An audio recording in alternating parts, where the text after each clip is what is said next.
we made a contract that said it always has to be family first. We cannot let the business hurt the family in any way.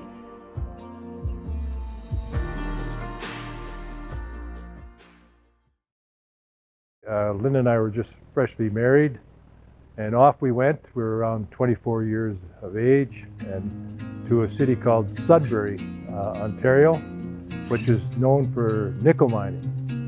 And then about 10 years later, I joined a company called Union Pump and started up their Canadian facility. And this led me into manufacturing, machining of pumps from start to finish, and nuclear quality control programs, because we built pumps for the nuclear industry.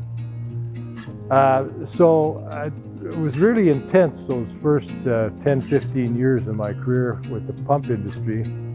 And 32 years ago, I'd had enough of working for other people, and it was time to start my own company, Dynapro Equipment. Exactly when did you come into Dynapro? Well, it wasn't an exact date, but around 2004 is when I retired from took an early retirement from my previous job. And I was doing a lot of executive coaching for that company. So I continued to work, with many of those people that I'd worked with in the past. As I was doing all of that executive coaching, I could tell that Dynapro needed some executive coaching. So I started to, just by virtue of the fact that we were working out of the same office, I started to help Jim. And 2008, I got more involved. And then 2010 was when I really, started to work full-time with Dynapro. It wasn't easy. I was used to interacting with a large number of colleagues in many different facets of a large corporation.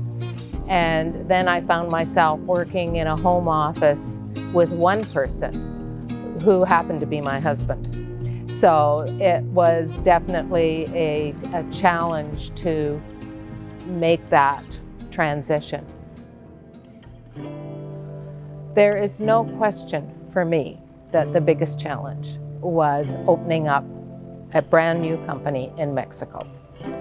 We'd been down, actually it was my son Jeffrey and myself had been to the Acapulco mining show, the previous year, and then Jonathan had joined the company, been with us about 6 months, and we ended up here in Hermosillo. And the same things were happening, that we had different mining companies coming to us and asking us, can you help us? Can you come to our sites and help us with the systems and the pump problems that we do have? Well, we thought about it a bit more and we decided we better do something. It's an opportunity for us.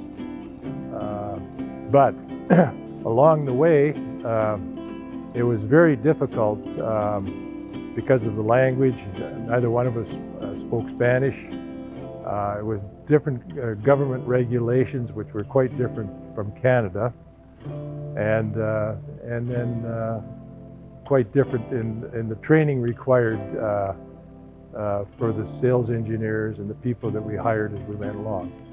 So definitely, and we're still learning, but we've come a long way, and with the Mexican operation, and we're very pleased that we put the effort in and the results that are there today for us. But definitely it was the hardest thing I've ever had to do. And what do you have to say to us about the experience of being in a family business? I can say lots.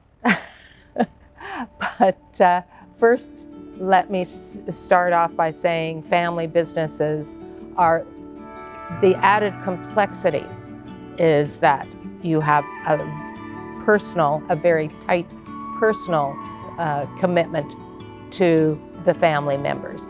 And when Jeffrey, who was our older son, first came into the business, we made a contract that said it always has to be family first. We cannot let the business hurt the family in any way.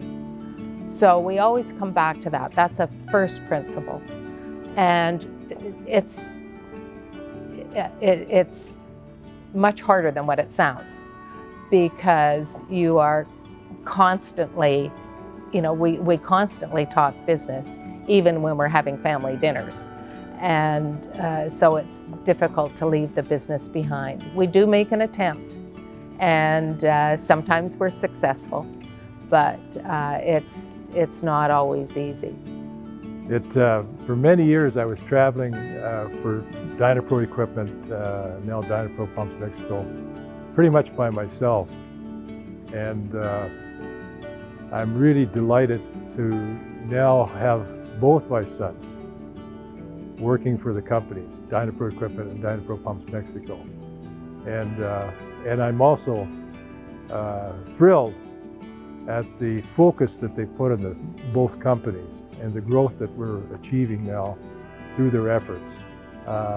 So I would have to say that having my sons with me, pretty much running the businesses now everywhere we go, it's been delightful. They have, they bring different perspectives, and they bring different talents to the organization. So, one son is very operationally oriented, and then we have our second son who is sales and marketing oriented. And I think they're both in the right place. The Dynapro Canada, well established, constantly needing to improve operations. And Jonathan in Mexico, where sales and getting new customers, starting from scratch, he is well suited to that. So we feel very fortunate. The other thing is Dynapro, we didn't have to give Dynapro up for adoption. We didn't have to sell the company except to our sons. And that's a very, very positive thing. So when we can say, okay guys, it's yours now, it will be a very happy day.